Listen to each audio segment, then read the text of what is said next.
네, 박사님만큼이나 정말 데이터 과학의 매력에 푹 빠진 시간이었습니다. 다양한 모습이 많다는 생각이 드는데요. 데이터 과학을 이용해야 우리가 이 세상을 보다 더 잘 이해하고 변화시킬 수 있겠다라는 생각도 들었어요. 자, 그럼 이어서 Q&A 시간을 진행해 보겠습니다. 강연 중 궁금했던 내용이나 꼭 질문하고 싶은 내용이 있으시다면 현장에 계신 분들은 손을 들어주시고요. 줌으로 참여 중이신 분들은 손들기 기능을, 또 유튜브로 참여 중이신 분들은 채팅을 남겨주시면 됩니다.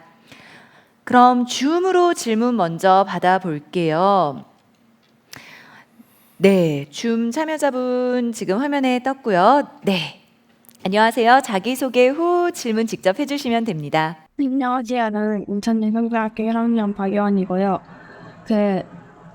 말씀 중에서 재무제표를 분석할 때 이제 그 앞자리 수만 따서 분석을 하는데 그걸 조작을 하면은 곡선으로 나오고 조작을 안 하면 곡선으로 나오고 조작을 하면은 울퉁불퉁하게 나온다고 했는데 그거에 대한 간단하게 원리 정도만 설명해 주실 수 있을까요? 되게 너무 핵심적인 질문을 해서 제가 살짝 당황을 했는데 사실 이게 분포에 관한 법칙이라서 원리는 사실 모릅니다. 그래서 이제 조금 더 그거에 대해서 그래서 제가 얘기를 드리자면은 원리는 모르지만 자연에 존재하는 숫자들이 가지고 있는 분포에 대한 법칙이거든요.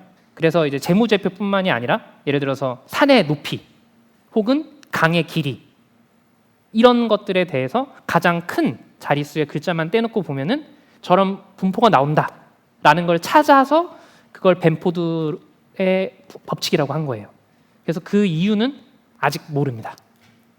네, 제가 충분히 더 좋은 답변을 드려야 되는데 저도 모르는 거라서. 네.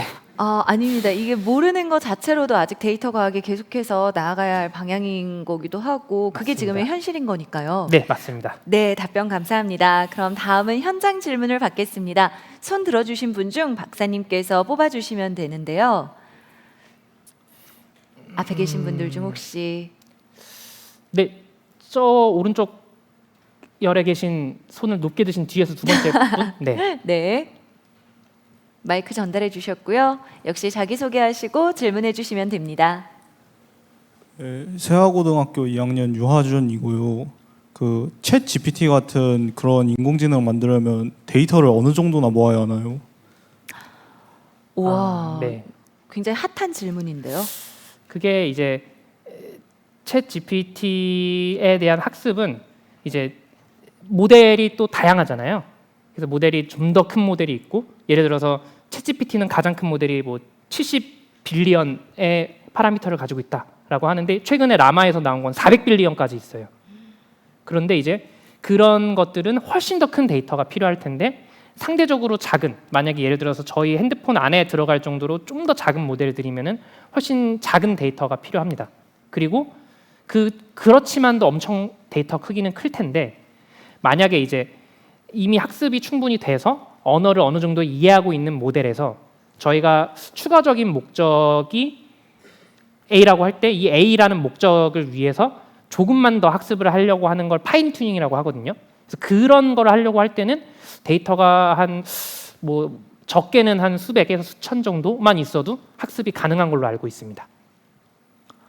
네, 수백에서 수천으로도 가능하지만 그 최대치는 아까 400빌리언이라고 하면 한 4천억 네.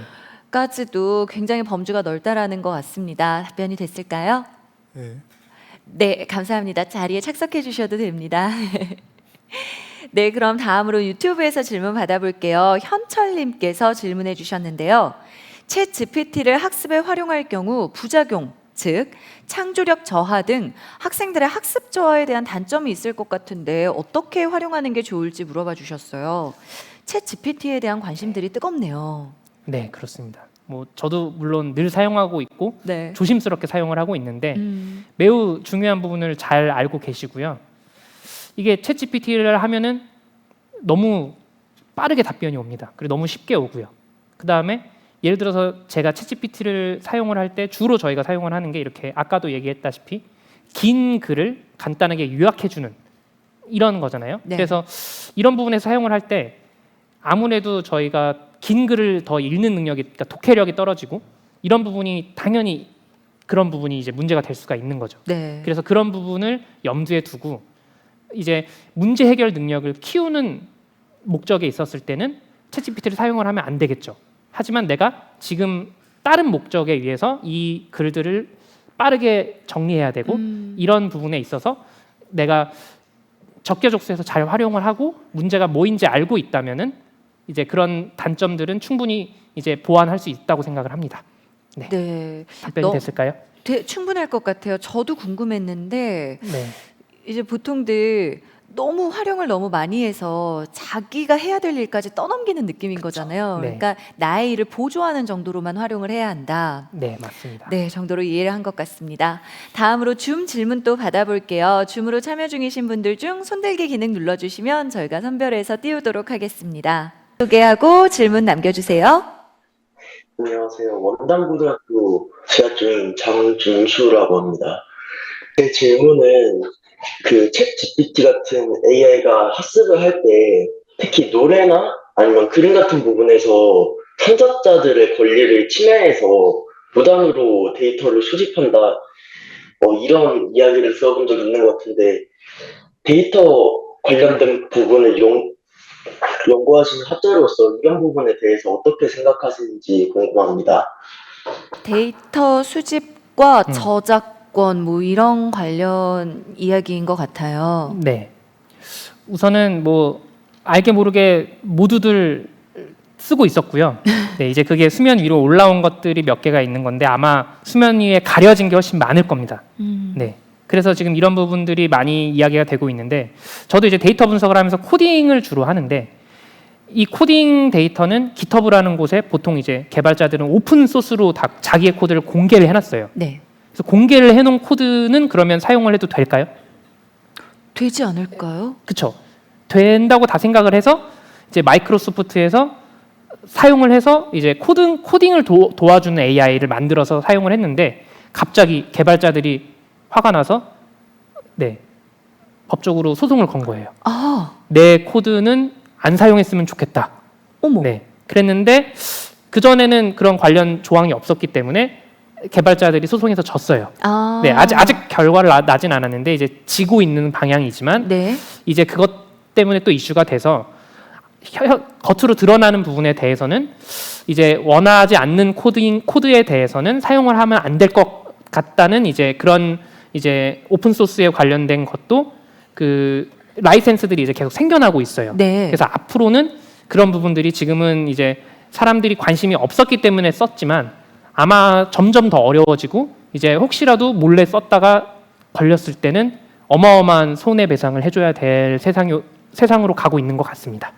아직까지는 어찌 보면은 미개척의 분야였고 공백이 있는 분야, 네. 법적으로는 공백이었는데 이제 그 부분이 점점 메꿔지고 있다라는 네. 말씀이네요. 맞습니다. 네, 이 부분도 굉장히 명쾌하게 답이 된 것 같습니다.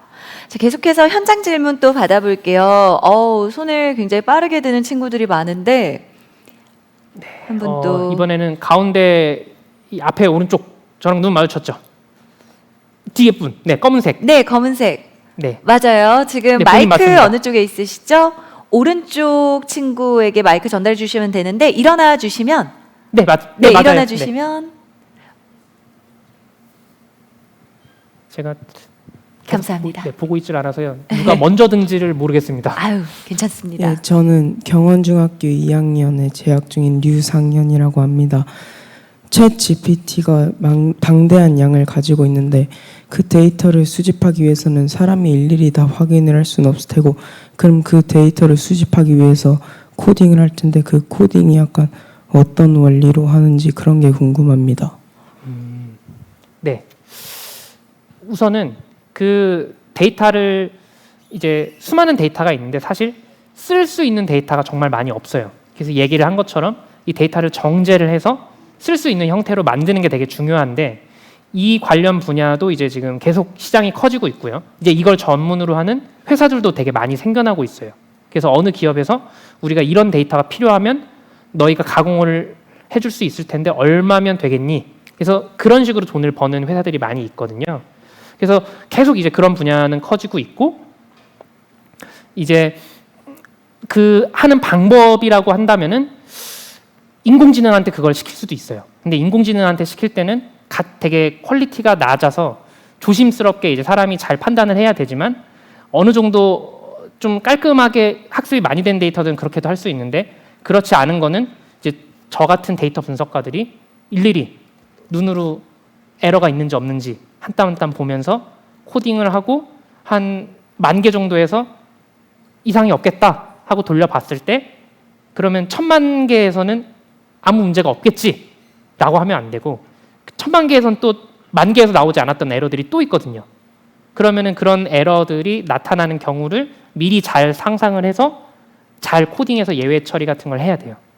그걸 잘 못하면은 이제 데이터의 품질이 안 좋아지는 거고 그걸 잘 대처해서 코딩을 잘 해놔서 처리를 하면은 이제 데이터의 품질이 좋은 데이터가 나오게 되는 겁니다. 혹시 좀 이해가 되셨나요? 네, 감사합니다. 네. 사실 우리가 상상할 때 인간이 대체되는 거 아니야? 이렇게 다들 겁을 먹지만 인간이 필요한 영역은 언제까지고 계속 분명히 존재할 거거든요. 네, 맞습니다. 네, 그에 대한 질문이 아니었을까 싶습니다. 유튜브 질문 또 받아볼게요. 냥글냥글님께서 남겨주셨는데요. 데이터 수집과 분석 과정에 객관성이 필요할 것 같은데요. 연구자의 의도나 성향이 개입되지 않게 하려면 어떻게 해야 하나요? 와, 이건 또 네. 반대의 질문이에요. 인간의 주관을 배제할 수 있는 방법이 있을까 하는 얘기네요. 네, 사실 이번 질문이 사실 전 가장 좋습니다. 왜냐하면 전 데이터 분석까지 인공지능 전문가가 아니거든요. 예. 그래서 자신 있게 이건 더 대답을 할 수 있을 것 같은데 이게 사실 객관성을 유지하는 게 가장 중요하고 계속 한 데이터만 바라보다 보면은 이 객관성이 흐트러지는 경우가 많아요. 그래서 내가 오늘 봤을 때하고 한숨 자고 내일 아침에 다시 이 데이터를 들여볼 때하고 또 느낌이 다르거든요. 네. 그래서 그렇게도 다르고 또 이제 연구는 혼자서도 할 수 있지만 주변에 좋은 동료분들이 많이 있잖아요. 동료분들이랑 이렇게 이야기를 하다 보면은 의외로 되게 쉽게 그런 부분을 잘 맥을 짚어주는 동료분들이 있습니다. 근데 그거는 물론 내가 멍청해서가 아니라 지금 나와 다른 관점에서 옆에서 한 발자국 떨어져서 보고 있기 때문에 그런 시야로 볼 수가 있는 거거든요. 그래서 그런 걸 고려해서 다음날 내가 보거나 아니면은 내 주변 동료들과 토론을 통해서 이제 내가 놓치고 있는 게 뭔지 보면은 이제 좀 객관성을 잘 유지할 수 있다고 생각을 합니다. 네, 사실 객관성이라는 건 여러 주관이 모였을 때 가장 합의되는 게 객관성이잖아요, 사실. 그래서 맞는 말씀이신 것 같습니다. 역시 가장 자신 있는 분야여서 편안하게 답변해 주셨는데요. 마지막으로 줌으로 질문 받아볼게요. 줌에 아직 질문 많은 분들이 이미 손들기 기능을 눌러주셨네요. 네, 안녕하세요. 자기소개해 주시고 질문 부탁드립니다. 안녕하세요. 성남여고 2학년 강민지입니다. 저 데이터 처리하는 것 중에 딥러닝하고 머신러닝이라는 게 있는데 이 두 가지의 차이점이 궁금합니다. 네. 우선은 이제 딥러닝이라고 하는 게 머신러닝의 사실 한 분야예요. 그래서 한 분야였는데 이제 이 한 분야가 너무나도 커진 거죠. 그래서 그 한 분야가 뭐 강화학습, 알파고죠. 강화학습 혹은 이제 저희가 맨날 쓰고 있는 이 챗GPT와 같은 LLM, 이런 뉴럴 네트워크를 기반으로 하고 있는 것들을 이제 딥러닝이라고 보통 다 얘기를 하고요. 그래서 그냥 흔히 우리가 말하는 인공지능이라는 분야가 아마 그냥 딥러닝이라고 얘기를 할 수 있을 것 같아요. 근데 이제 그게 아닌 딥러닝이 아닌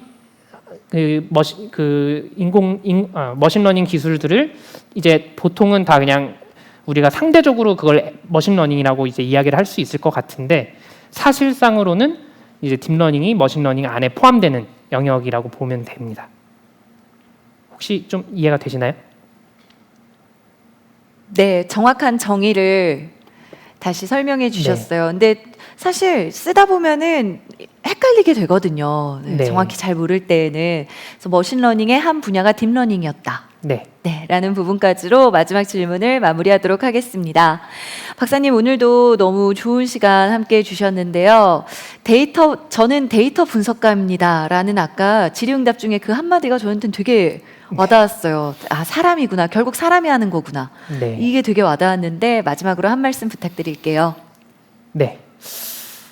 아까도 얘기를 드렸지만 이제 데이터 분석이라는 게 단 한 명의 능력으로도 이게 빛을 발할 수 있는 저는 분야라고 생각을 합니다. 네. 그래서 여러분들이 뭐 데이터 분석이 뭐 전 수학이 싫어요. 뭐 물리는 더 싫어요.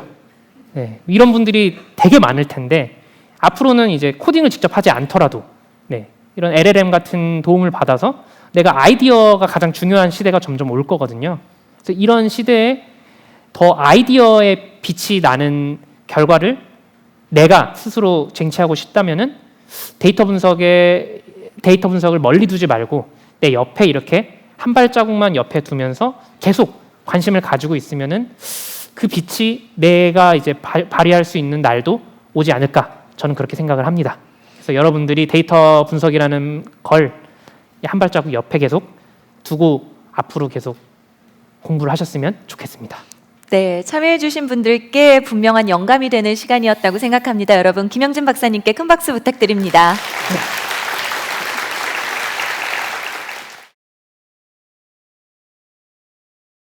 안녕하세요. 원당고등학교 재학 중인 장준수라고 합니다.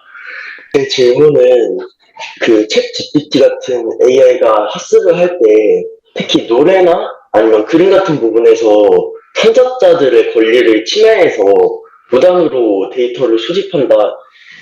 이런 이야기를 들어본 적이 있는 것 같은데 데이터 관련된 부분을 연구하신 학자로서 이런 부분에 대해서 어떻게 생각하시는지 궁금합니다.